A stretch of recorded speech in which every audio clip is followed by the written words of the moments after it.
Hi everyone, good afternoon, happy Monday. Thank you for coming out to our, I think this is our eighth or ninth installment of the Southport Symposium featuring our fire department. A couple things, per usual what we're going to do is I'm going to introduce who's speaking. They're going to give a presentation, and then after the presentation we'll do question and answers. But in the interim, hold your questions to the end if you can, and then what will happen is after the presentation's done, I'll hold a microphone, and then just raise your hand. I'll come to you with your questions, so that way we can make sure that the folks back home can make sure that the question and the answers are both heard. So without further ado, Fire Chief Charles Drew is going to take over and tell you all about Southport Fire Department.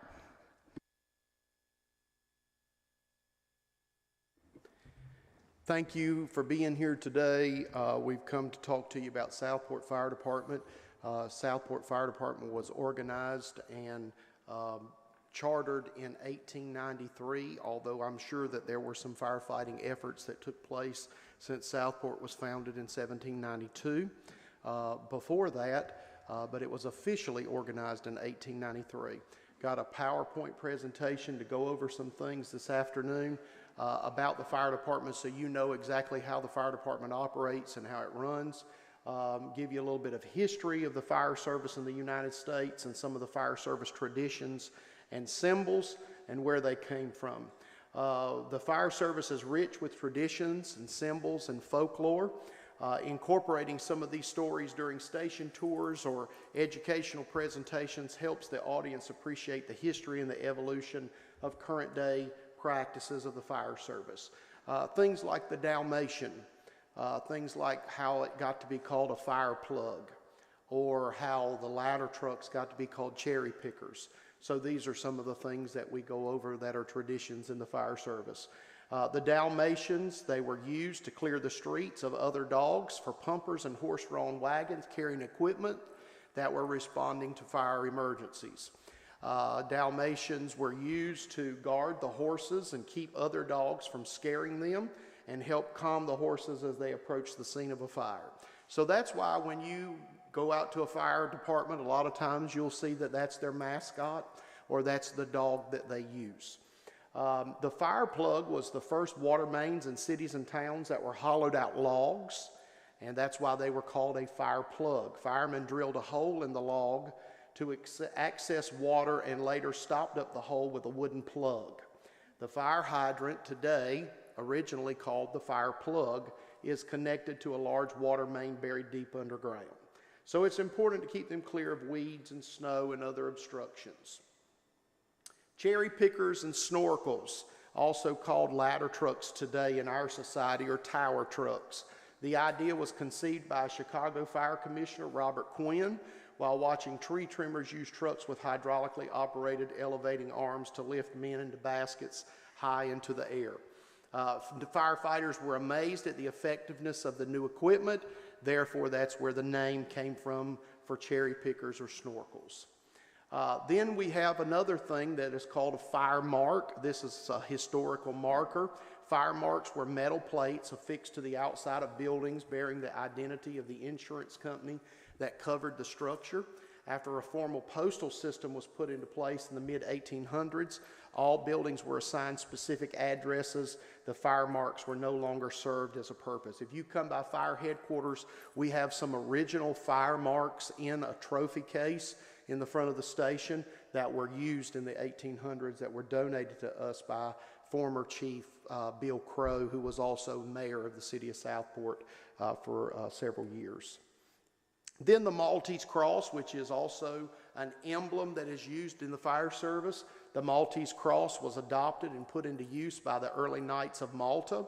To this day, the Maltese cross is in the fire service as a symbol of bravery, honor, loyalty, and defending the weak. So that's how that got to be an emblem for the fire service.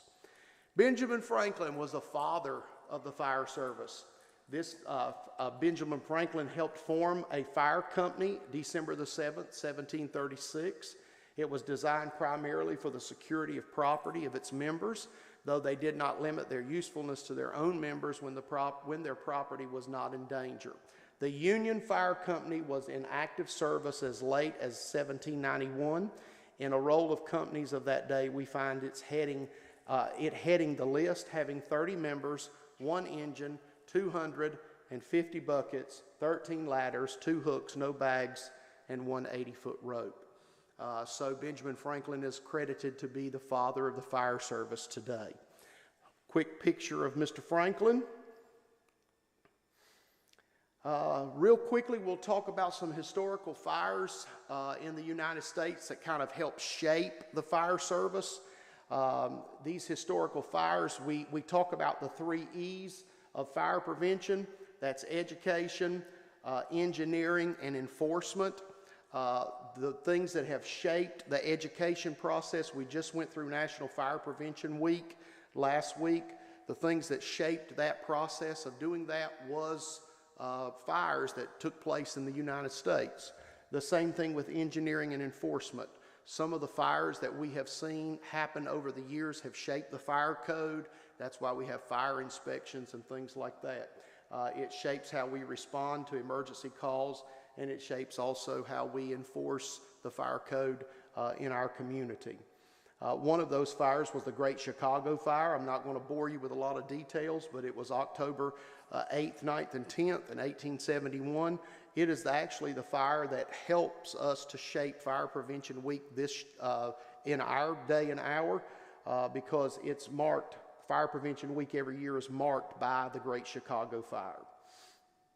Let's start talking a little bit about history in Southport now. We've covered some historical things about the fire service. This is the original fire station on East Nash Street.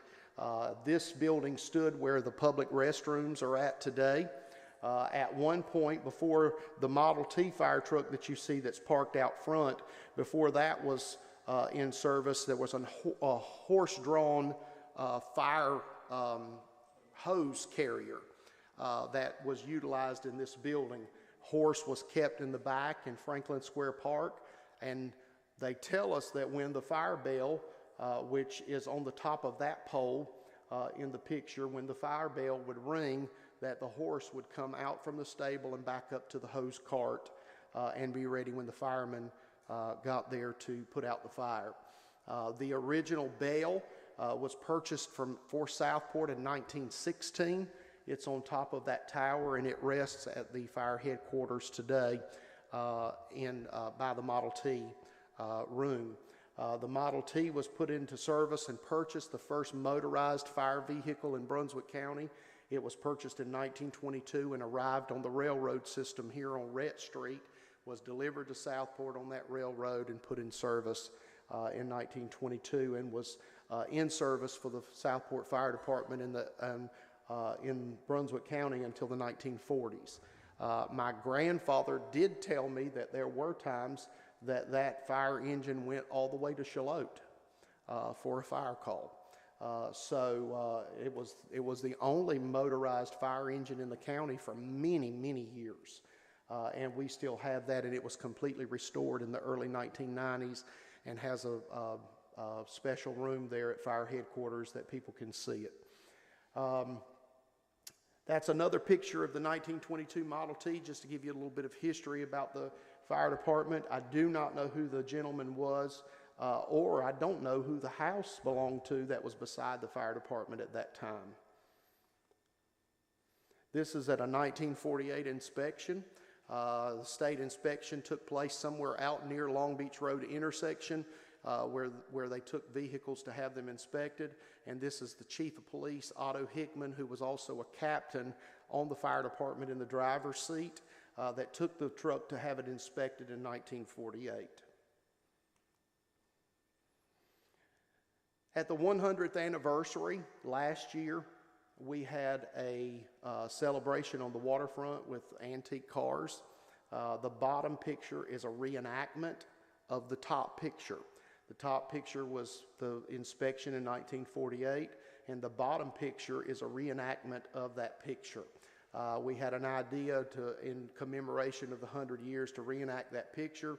We utilized the current police chief Todd Coring to sit in the driver's seat, which is also a fire member. I thought that was very ironic that Chief Hickman was the police chief in the first picture and was on the fire department, and now Chief Coring on the fire department as a volunteer, and then the Southport police chief, and then we used other fire members to reenact the other people that were in the picture.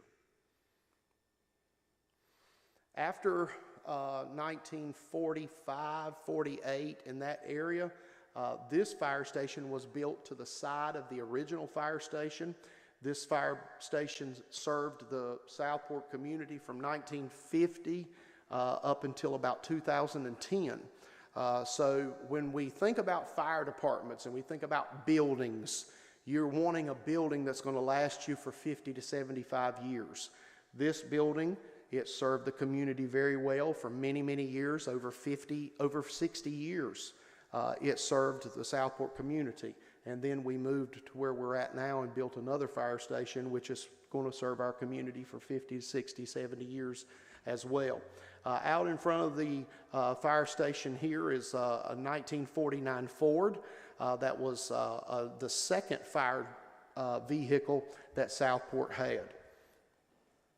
Here's another picture later on in the 1960s of some fire engines. The fire engine to the left was actually still in service. That's a 1964 Ford, was actually still in service when I joined the fire department in 1991. The other engine was taken out of service right before I came on in the fire department in 1991. Here's a picture of a wreck call. This is about in the 1960s. Actually, it's up on Howe Street past the fire station, up close to where the smokehouse is now. We threw this picture in just so you can get a feel of years ago what it looked like on a fire scene. It was all volunteers at that point, and they responded to all different types of emergencies in the city. Another picture, this is late 80s, early 90s. This was, I think, was during a funeral that was going to be coming by the station for one of our members that passed away. You'll notice that there's black ribbons on the fronts of the trucks. It could have been when Chief Aldridge passed away in 1989. Yes, it is, because I noticed that the Model T room has not been built on the fire station, and that was built in the early 90s. So this is probably 1989 when Chief Aldridge passed away. They were getting ready for the funeral service. That's just a picture of some snow. One of the last pictures, probably, it looks like that's from February of 2010, and we moved out of the building in 2010 in October into the new fire station. Another picture of the station that served Southport from about 1948 to 2010. If you'll notice, there was an overhang that was put on the front of the station that was built on. And then in 2010, a new fire headquarters was built at 10th and Howe Street, at 1011 North Howe Street. Another picture of fire headquarters after we occupied the building and the new stoplight was put up, the emergency light was put up out front. And some of the equipment. Today we currently run out of 4 fire stations. Of course, the top picture is our headquarters station. The bottom pictures to the left is our Long Beach Road substation. The middle picture is our Caswell Beach substation, and then the picture to the far right at the bottom is our downtown substation. These stations are strategically placed throughout our district so that we can get the maximum amount of points for our insurance covering from the state of North Carolina. This is a picture of a Southport fire district. A lot of people think Southport's a very small community, very small city, and it is. With about 4,000 permanent residents. Of course, our seasonal population expands, but we cover more than just the city of Southport. We have a very large rural district. If you'll notice on the map, you can see that our district goes all the way to Boiling Spring Lakes toward the northern part of our district.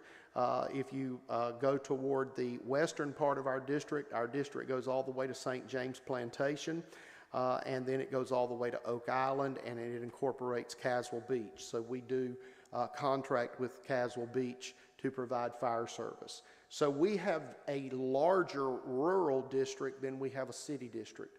Whole population of our fire district is about 16 to 18,000 people on a regular basis, and of course that does get larger through seasonal times. We have an ISO rating of a Class 3, which is a very good rating for the size department that we have.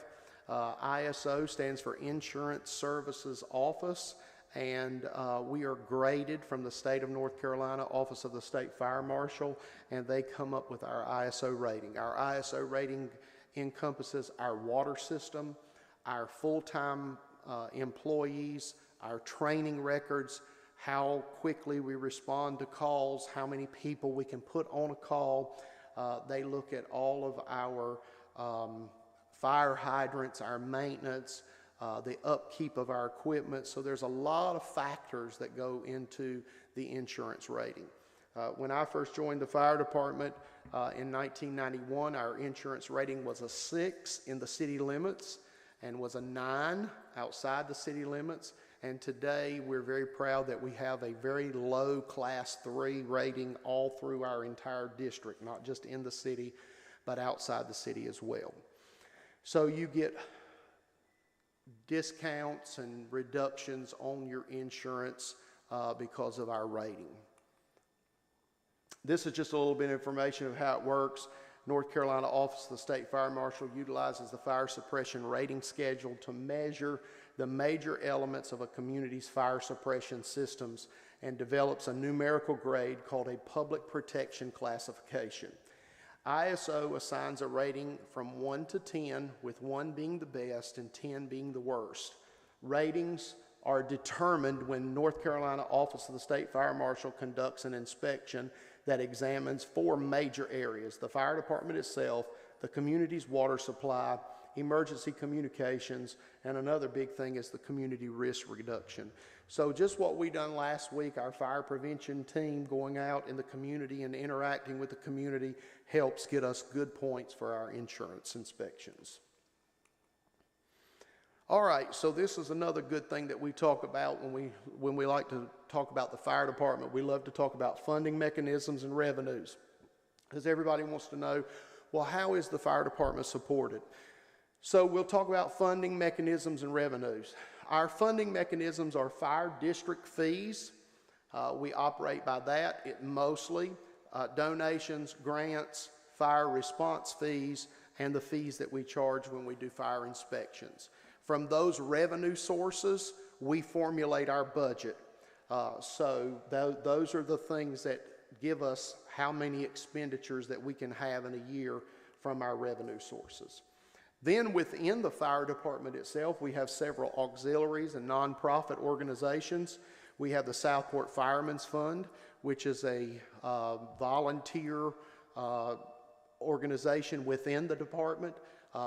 Many of our firefighters are a part of that. They do boot drives, they do fish fries, they do different fundraising events to raise money for things that are not covered in our budget, or to give our annual awards banquet at the end of the year and things like that. We also have a nonprofit called the Southport Rescue Squad Auxiliary that specifically is based on EMS things that are not covered in our budget. Just like this past year, they wanted, instead of the manual operating stretchers, they wanted power load stretchers that will load the stretcher in the back of the ambulance without them having to physically pick the stretchers up with patients on them. So they raised $25,000, and then we put $25,000 in the EMS budget so it offset the cost. So the EMS auxiliary helps tremendously. They purchased the cardiac monitors that are in the ambulances to the tune of $100,000. They physically went out and raised the money to help get new equipment. So a lot of times when we can't fit things in the budget because we're trying to be very conservative with tax money and with fire fees, a lot of times our members will step up to the plate and say, you know what, we'll help raise that money. we'll go out in the community and we'll do fundraisers to help with that. Southport Cares is another auxiliary and nonprofit that started within the fire department. It's a group of volunteers and individuals that want to give back after the emergency call is ended. So a lot of times when we go out to emergency calls, just like we picked up Mrs. Smith on Howe Street in her house, she fell and broke her hip. And we noticed that Mrs. Smith cannot afford a ramp when she gets out of the hospital to get back in her house. So the members of Southport Cares will go out, raise the money, and build Mrs. Smith a ramp to be able to get in and out of her house, just to give back to the community after the call is over with. Another thing, the fire crew went to location, put in smoke detectors, and when they were there, they noticed the family didn't have very much food in their cupboard. They came back, reported it to the directors of Southport Cares. Southport Cares got some people together, went to the grocery store, bought food, and the lady of the house was on hospice. They took flowers to her. So it's just giving back to the community in a different manner than what we do from the emergency calls. All of this is funded by people giving donations or fundraisers.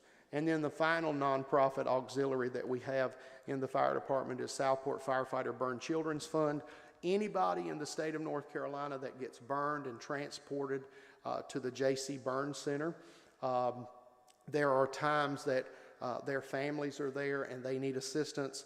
That's when the Southport Firefighter Burn Children's Fund can kick in.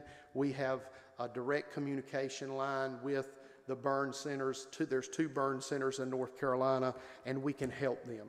We also sponsor every year the Children's Burn Camp. So burn survivors that go to the camp, we raise funds and help them with their camp every year. You'll notice in front of the downtown substation there is a can trailer. Most of the Firefighter Burn Children's Fund is supported by people just putting aluminum cans in that trailer, and they cash them in every month, and that goes into that fund. We have a great partnership with the town of Caswell Beach, and they contract with us, and we provide fire service. So there is a Caswell Beach substation that is funded completely by Caswell Beach's fire fees. So all of the fire fees that are raised from Caswell Beach and the rural district that they have outside of the Caswell Beach town limit comes to the city of Southport for operation of the fire department.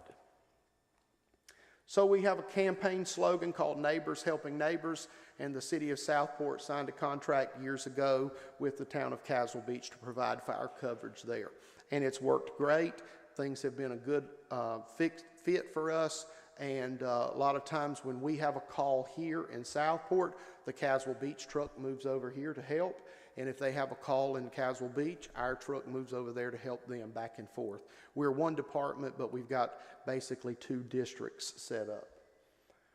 First responders are out there to help you. We work together very closely with police, with the City of Southport Police Department, with the Brunswick County Sheriff's Office. We work closely with the North Carolina Highway Patrol. We're all in this fight together. We work closely with Brunswick County EMS and Brunswick County Emergency Management, and all first responders are here to help and to serve the community. Just to give you a quick overview today of services provided by the Southport Fire Department. Sometimes I'm asked what do y'all do when there's not a call? What is going on? So I'm going to just go over services that we provide. We provide, of course, fire suppression. If there's a fire, we put the fire out. We provide emergency medical services. We run an ambulance service. We answer rescue calls if someone is trapped, hazardous material calls. We have a beautiful river out here. We answer water rescue calls in the river. We answer water rescue calls on the Caswell Beach area. Then we do fire prevention and code enforcement. That is by education, of course, and by going out and inspecting commercial businesses. And then on top of all of that, we try to be very active in the community with community relations projects. This is just a quick picture of an outbuilding that was on fire off of Long Beach Road. This gives you an idea of some of the calls that you go to, and everybody says, well, that's a small fire. That's not very, very bad. That's not very dangerous. But when you get a fire situation like this, you don't know what's inside. You don't know what somebody has stored in the building. There could be propane gas in there. There could be hazardous materials in there. Many different types of bad situations could happen from a situation like this. So this is just an example of a fire suppression call. This is a residential structure fire that was going on that we were called to assist. And of course, there's not a whole lot that we can do to a call like this. When we get a call like that, it's basically surround it and drown it with water. But this is another example of a fire suppression emergency. Another picture of a residential structure fire.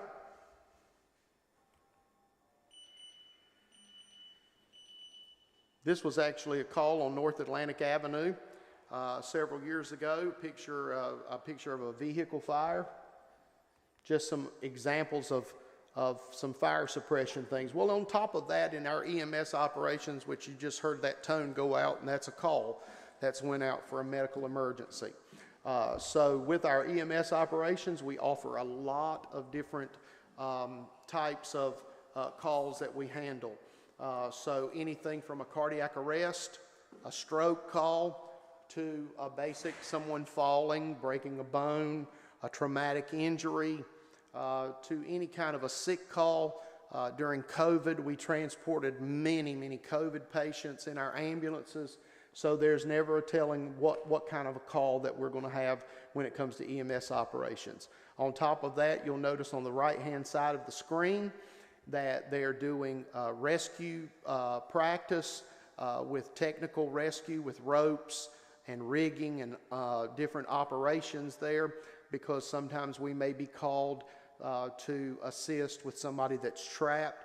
Not too long ago, we had a situation down at the North Carolina Ferry where there was a barge working and a piling broke loose and fell on someone, and the barge was way low. We had to rig to get the stretcher down there and get it back up to get the patient back up to where it was. So very many operations that we use that stuff for.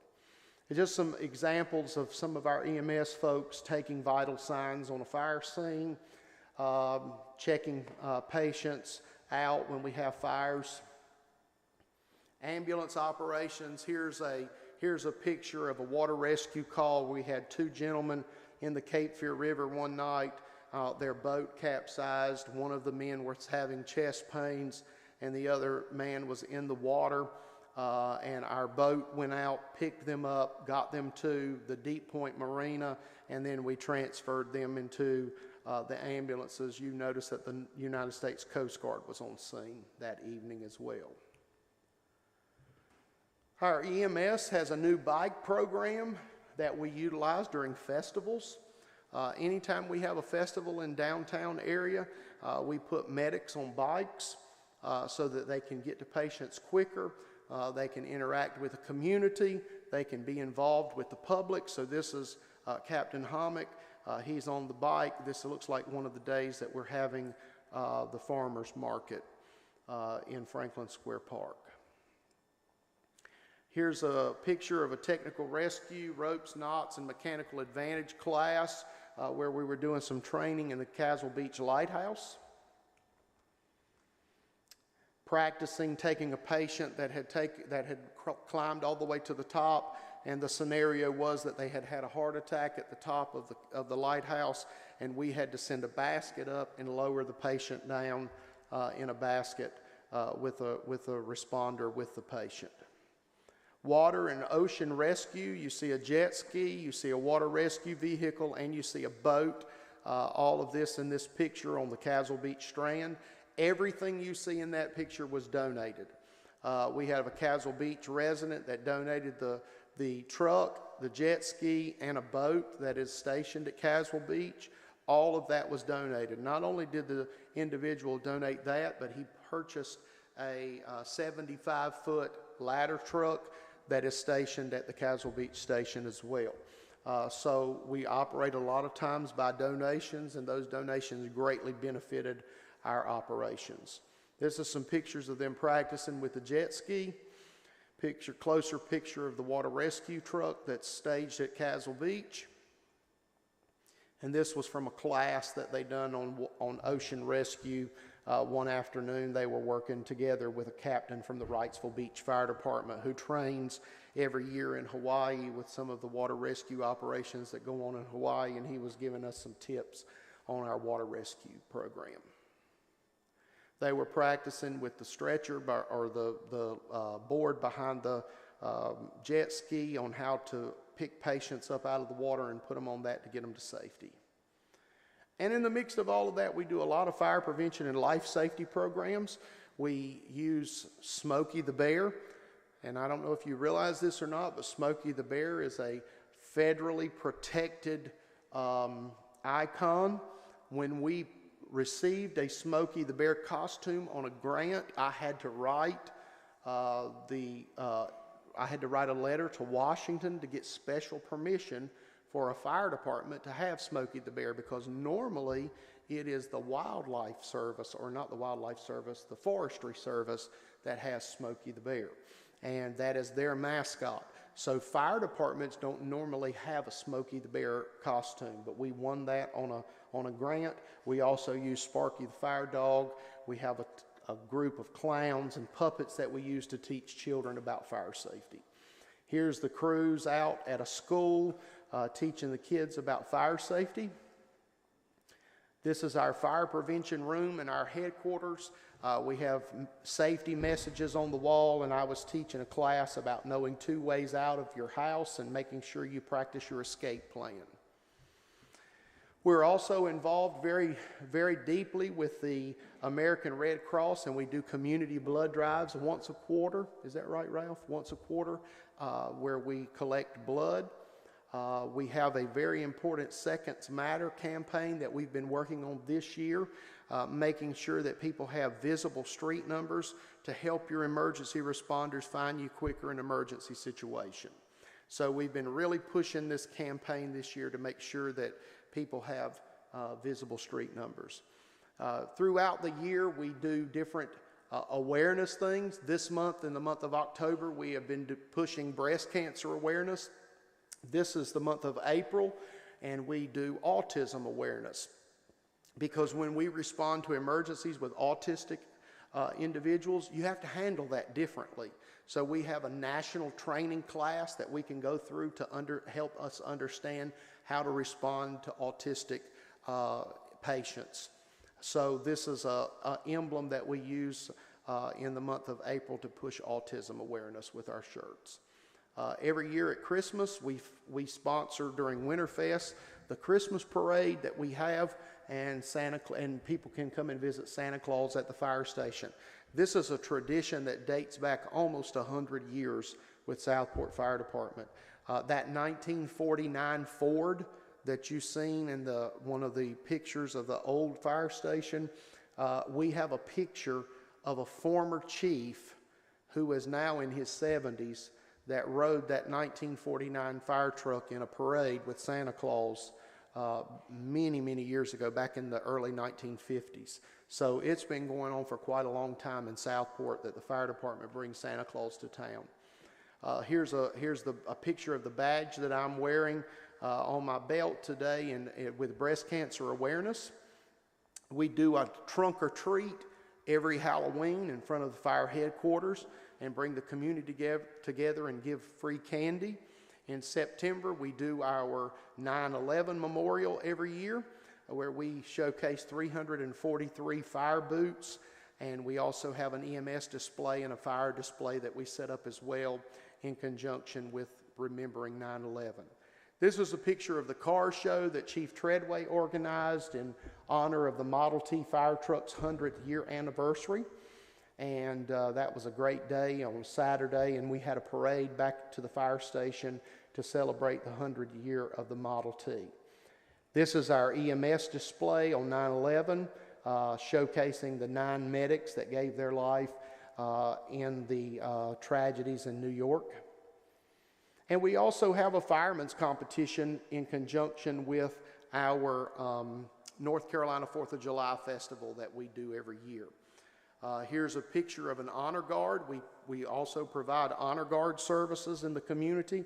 This is a picture of an opening ceremony. I believe this is at Oak Island for the North Carolina 4th of July Festival, and they're presenting the colors for the festival. Quick overview of Southport Fire Facilities, apparatus, and members. I showed you this picture earlier. I gave you a brief overview that we run out of 4 stations.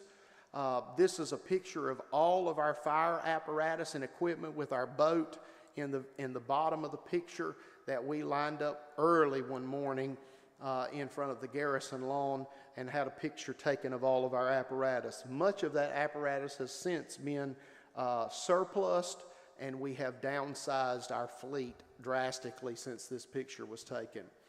This is an old fire engine that we took out of service, that we took and we had a special wrap put on it to memorialize the 9/11 event. It has every name of every firefighter that was killed on that day, 343 firefighters that wrap around that, with also some memorials on there for the police and the EMS. We use this in parades.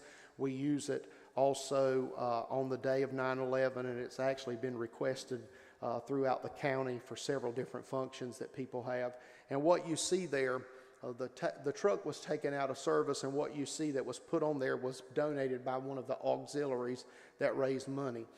We would not spend tax money or fire fee money on things like this. We would raise the money to do something like this. That's the restoration of the Model T fire truck, the 1922 Model T. We cooked about, I don't know how much, well, Ralph, I don't think he was even on the department then, but I think we cooked about 1,000 pounds of barbecue and raised money to refurbish this truck. So all of the money that was used to redo that truck was donated as well, and it's in a showcase today, and it has a lot of sentiment to some of the older firemen in the community, and we're very proud to still have that truck. This is the truck I was talking about earlier that was donated from a Castle Beach citizen. It's over at headquarters on this day for training purposes, and that truck right there cost about $250,000. That's what the donation was. He paid $250,000 for it, and then he paid about $100,000 worth of equipment that was put on it, to the tune of about $350,000. This was the call the night of the boat that capsized. We were down at Deep Point Marina. They had just unloaded the 2 patients, so that's what was going on here. Just a normal, ordinary alarm call. You'll see a lot of times, and this is a question that a lot of people ask me, Chief, you have a fire alarm at Walmart. Why do you have to roll so many fire engines, and why does a ladder truck have to roll to that? Well, remember when I was talking about the ISO information? They regulate how much equipment that we have to roll. So we have to roll enough equipment to Walmart if that building was on fire that we could have the fire flow to put that building out. So if we have a commercial fire alarm in our district, we're required to roll 3 engines with 1,000 gallons of water, and we have to roll a ladder truck as well. So that's 4 pieces of apparatus that has to roll. That's our tower that's 101 foot tall. I get a lot of questions. Well, Southport has a 40-foot height limit. So why would you need a 101-foot platform truck when you only have houses that are 40 feet? People don't understand you cannot take a ladder truck like that if a house is on fire and put it right up against the building. You have to make sure that the truck is put back, so you have to have that reach. You have to have that distance that you can be able to reach the building. You have to make sure it's set up in a safe area, that there's a collapse zone, and all of these things that we have to make sure of. So we have to make sure that we have to have that reach that we can get to where we need. This is the 2022 departmental picture. You notice that there's a lot of folks in this picture. We have about 80 to 85 volunteers between fire and EMS, and we have with this budget year, we have 17 full-time staff. That includes fire and EMS members in the fire department. This is just a picture of fire volunteers and fire staff, and this is a picture of our EMS volunteers and EMS staff. This was the 2002 career firefighters that had full-time jobs. We've grown just a little bit since then. And this is a picture of our 2022 officers and administration. Myself being the chief, Chief Coring assistant chief, then we have Chief Thomas and Chief Treadway as battalion chiefs, broken down to captains and lieutenants that oversee the companies in the fire department. This is a picture of us recreating the old Model T picture from 1948. Earlier, you heard me talk about a young man that the piling collapsed on at the North Carolina ferry. He came by the fire station after, I guess, 6-8 months of physical therapy and rehab. He came by the fire station to thank us for rescuing him that day. So that's a picture of some of the staff with him. That's a picture of 2 of our water rescue folks. One of them is here today. Tandem, raise your hand. And he helped to rescue those 2 men out of the Cape Fear River. Another picture of one of our safety functions one day, some of our staff members. Not too very long ago, we had a full day on the United States, the USS North Carolina in Wilmington, where we had to practice technical rescue, and it put me to my limit as the fire chief. I was in turnout gear almost all day long that day. In the bottom of that ship, we were picking up 180-pound dummies and toting them up ladders and having to tie knots and all kinds of things and simulating fires in the bottom of the ship. So there was a lot of extensive training and work that was done during that time period. So we have several firefighters now that are certified with shipboard firefighting classes. With us having a shipping channel here, I thought it was important, and us being first response and helping Sunny Point Military Base, I thought it was very important for us to be certified in shipboard firefighting. So that ends my presentation today. I have on hand with me, I have our fire marshal who is in charge of all of our fire inspections and our fire prevention. That's Madison Drew with us, and he ran about 20 plus programs over the last week for fire prevention. We were in a lot of schools and daycares and senior citizens complexes. He's here to help answer questions. If you have questions about some of our inspections or commercial businesses, I also have Chief Treadway with us, who helps oversee our operations with fire and EMS, and also helps us tremendously with water rescue. At this time, I think I'll open the floor for any questions or comments or anything anybody would like to ask. Yes, sir. They're bringing you the microphone. Is it on? Yes. I don't have a question, but I just want to thank you, because being here only 11 years, I didn't know the history. And this is the first time I really heard this. And second of all, what really impressed me was the Dalmatian. Right. I had no idea that that's what that dog was for. Yes, sir. That was great. Thank you so much. Yes, sir. Thank you for being here today. Anyone else?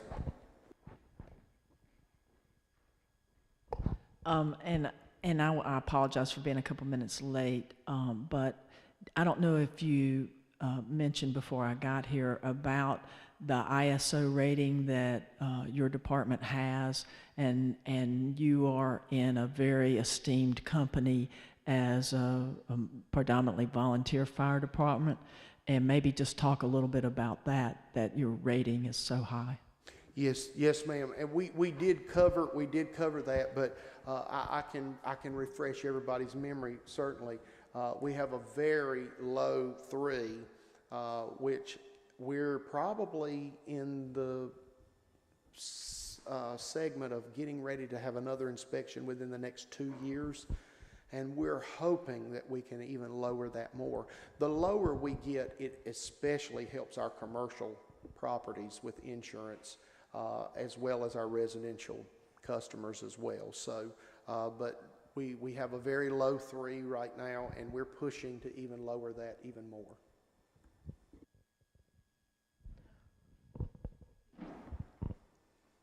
Thank you for all you do, all of Yes, you. ma'am. Secondly, I was really impressed by that lighthouse when you practiced that. How long did it take you to go from the top to the bottom with the rescue? And did you have one of those mannequins? Or? Yes. I believe, if I remember correctly, we used the 180-pound rescue Annie that we have. And Chief Treadway, do you want to brief her on that evolution? Yes, it took us roughly 30 to 45 minutes to rig up the lowering, but once we just started the descent, it probably took us about 8 minutes to 10 minutes to get down.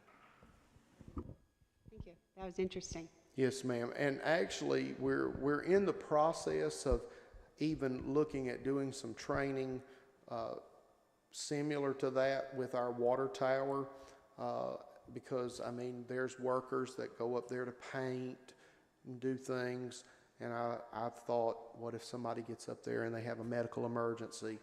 We have ADM, we have Duke Progress, so we have a lot of different industrial areas in our district that we like to practice. We have done some training at ADM and Duke Progress similar to that. I just didn't have any pictures in there. Where there's patients that are high up and we have to go in, or even at ADM we've done some confined space things, because they do a lot of confined space things where we're on standby for them as well. Thank you. I have another couple questions, sorry. My position is with the credit union is community engagement, so thank you for all that you do in the community. I loved that segment of your presentation. Do you take sponsorships and volunteerism that we could give back to the communities we serve as well? Yes, on both of those, yes. We're always looking for sponsorships on everything we do. We're looking for sponsorships, and then we're always looking for volunteers. There is, and I was going to end the presentation with that, there is an array of things. People say to me, well, I can't fight a fire, or I can't do CPR. Can you answer a phone? You know, can you mop a bathroom? You know, we have plenty of different duties that people can volunteer to do. And we have several auxiliaries that I talked about that people can be involved in and help with Southport Cares, with the Burn Children's Fund, with the EMS auxiliary. So yes, we're always looking for volunteers. Full questions. So I know that I did stop by the Southport Police Department, the National Night Out, and then I was just over in Leland at their National Night Out. Does the fire department do anything like that, a National Night Out? We have not ever done a National Night Out. We did not get involved with the police departments. We would have, but we haven't done that before. But we do other functions. I mean, we're constantly doing things for outreach and in the community. This month alone, we've done several different things, and we're in the process of planning. I've talked to the fire marshal. We're in the process of planning some events where we go to some of our apartment complexes in the city and do what we call Who Let the Dogs Out, where we're going to have Sparky, the fire dog. We're going to have Chase. We're going to have Marshall. And we're going to have McGruff, the crime dog. And we're going to have a block party where we just invite kids and teach them about fire safety and things. So we've got plans to do a lot of that stuff. So we're all about community relations. Okay. Can you tell us more about smoke detector installation that the fire department does? I sure can. Working smoke alarms save lives. We encourage everyone to change the batteries in their smoke alarms twice a year. Normally when you change your clock, you change your batteries. If we have come to your house and installed a smoke alarm, majority of them that are given to us by the state of North Carolina have 10-year batteries in them. So you don't have to change those except every 10 years. However, they need to be tested monthly because detectors are protectors, and early detection of smoke in your house is definitely paramount. If anyone needs assistance checking the alarm, changing the batteries, you can call fire headquarters and you can get on the schedule to have that done. However, we have new software that we are really pushing in our community. It's called First Do, and a part of that is a module called Community Connect. And you go on to our website, our portion of the website on the city's website, and there's a QR code, or I have a code here that anyone could scan it to get a part of Community Connect. You can schedule to have your smoke alarms checked by the fire department on Community Connect. You can put enter information that matters the most about where your pets are in your house, if your house has pets, if they have utilities like gas, like LP gas or natural gas. You can register that in Community Connect. If you have a disabled person that lives in your house, what bedroom they're in, things like that. So if we get an emergency call at your house, that already comes to us through our CAD system. I will get the information on my phone. The fire engine will get the information on their iPad. So if there's a call at 123 Main Street in Southport, the house is on fire, it populates in that and tells us, hey, these people have a pet. These people have someone that's not mobile, that cannot walk, that's bedridden, and we know that prior to getting to the call. So we're really pushing Community Connect. This is new software. It's going to help us. And like I said in the presentation, seconds matter. So that's something that is really needed. So you can help us by entering stuff about your property, people, special needs, or pets. Schedule a fire alarm inspection. If you have questions about your house, something that's not safe, we can send the fire marshal out, his office to do a self-check in your house. We got a lot of different services that we offer. With the Community Connect, is that just for Southport residents, or is that for Southport Fire District residents? Southport Fire District residents, yes, which would include Caswell Beach, yes. Other questions? All right, another thing that we do and we push is we have several car seat technicians that are certified through the state of North Carolina. So we have a car seat checking station at the fire station. You can come and have your car seat checked to make sure it's installed properly, make sure that it's right size for your child. All you got to do is call the fire station and get that on our calendar. We'll do that, and we're in the process of planning a car seat safety check day as well. And you're about to start the second round of this year's Citizens Fire Academy. How would somebody join that for the third round or the first round of 2024? Can you tell us a little bit more about how to get involved in Citizens Fire Academy? Yes. The Citizens Fire Academy, we started that in the spring. We're getting ready to start our second segment tonight. It's the fall portion of the Citizens Fire Academy. It's 6 lessons, 6 Monday nights.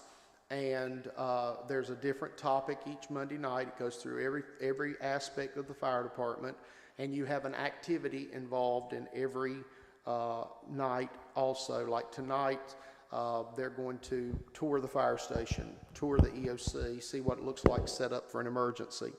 The next segment they're going to have, like, it's going to be a day in the life of a firefighter and EMT, and they'll get to put on turnout gear and feel the SCBA, the air packs that we wear, and get to go up in the tower truck to go up 101 feet. So if you're not registered for this segment, you can register by accessing our website on the city's website, the fire department's portion. There's applications on there, or you can stop by the station and pick up an application or call the station, either one. So we invite people to come to the Citizens Academy. You'll learn all the ins and outs. This was a brief presentation tonight, but if you go through the Citizens Fire Academy, you get the whole load throughout the 6-week process. And the last night, you get treated to a traditional dinner, a firehouse dinner, and you get to drive a fire truck. So that is one of the things that really helped us out last time. The people, they loved driving the fire truck. So you get to drive a fire truck if you go through the whole class, the whole Citizens Fire Academy on the last night, you get to drive a fire truck. All right, other questions? Well, if nobody has any other questions, we have got some giveaways for everybody that's here. We have some pot holders so that you don't get burned. We have oven sticks. If you'll hand me one of the oven sticks, Ralph. The oven sticks are awesome because you don't even have to touch the rack in your oven. You can take this, and it has a little groove in it. Pull your rack out, check your food, and then it has a groove in it. Push your rack back in. So we have those. We have calendars. We have some little stress relievers. If you're under stress, you can squeeze them. And we have free first aid kits for everybody that came today. So we appreciate you being here. All right. I'm going to turn it back to Cheyenne. Thank you.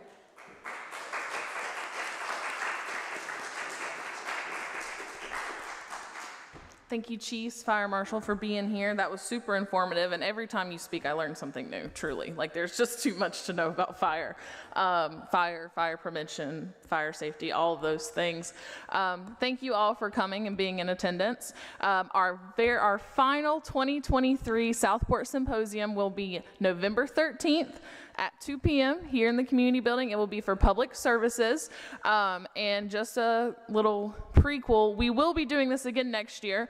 I am looking at, we are looking at restructuring it a little bit, but we are going to continue this. We've really enjoyed it, getting the departments out here, and having the community interact with them. But November 13th, 2 p.m., we'll see you there, and thank you again for coming.